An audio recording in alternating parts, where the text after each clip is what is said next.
আরজিকর ঘটনার প্রতিবাদ জানিয়ে মাথাভাঙা ২ নম্বর ব্লকের ঘোকসাডাঙ্গা বাজারে প্রতিবাদ মিছিল করল ছাত্রছাত্রীরা। এদিন সন্ধ্যায় ঘোকসাডাঙ্গা বাজার থেকে ঘোকসাডাঙ্গা থানা হয়ে হাসপাতাল মোড় পর্যন্ত গিয়ে আবার ঘোকসাডাঙ্গা প্রাথমিক বিদ্যালয়ে এসে বৈঠকে এসে এই প্রতিবাদ মিছিল হয়।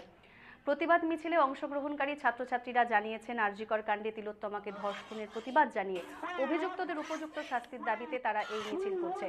মিছিল শেষে মোমবাতি প্রজ্বলনও করা হয়েছে।